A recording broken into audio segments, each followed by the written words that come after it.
खोनासं आंनि जिउनि लोगोफोर जाबाय थानाय आंनि जिउनि बाथ्रा नोंसोरनो फोरमायनो सानदों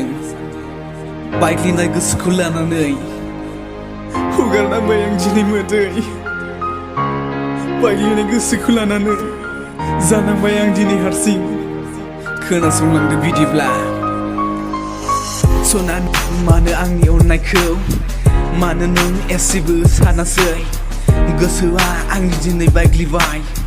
नोंखौनो सानै फैफिनदो नों आंनि जिउआव बोजबगोन आं नोंखौ बिखाजों बुजिदो नों आंनि थार अननाय मानो नों बावगारनो सानखो सानफ्रामबो नों आंखौ सैया सुखुआ दा खालामसै बोजबदो नों आंखौ गोरबोजों गोरबोजों अननाय होदोंमोन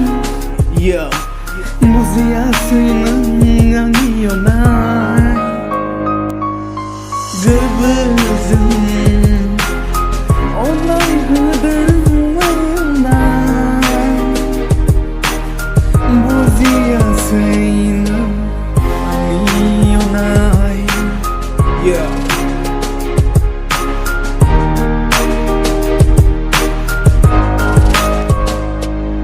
जेब्ला आंनि फनखौ खालामो आं वाइफाइ कानेक्ट अब्ला आं बिखौ नुयो वाट्सएपआव सोरजोंबा अनलाइन लोगो आङो बेनो चेट खालामो बिनि उनाव बियो जायो अफलाइन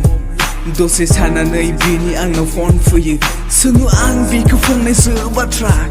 होमबाबो बियो खोन्थाया आंनो मालाबाबो बियो आंनो सैथो बाथ्रा खर'आ जायो आंनि गरम बायदिसिना बिनि खोथा साननानै मा खालामनो मा मानो बुख्रुबफ्लाङो आङो आंनि फनखौ जायो आंनि खर'आ गरम फाग्ला बायदि मोनो आं मानोबा खर'आ आंनि एम्फौ जाजोब्बाय नामा माथो आं एसेबो साननो हाला खालि बिनिल' खोथा सानफ्लांबाय थायो फाग्ला बायदि जाबाय आं दिनै गोरबोजों अननाय होदोंमोन बुजियासै नों आंनि अननाय खोनासं आंनि जिउनि लोगोफोर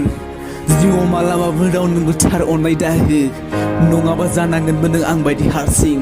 हुगारनांगोन नों गोसो गोरबोनि मोदै आन्डारस्टुड ओंखायनो आं दिनैनिफ्राय रावनोबो थार अननाय होला मानोना आं थार अननायाव गाब्रबाय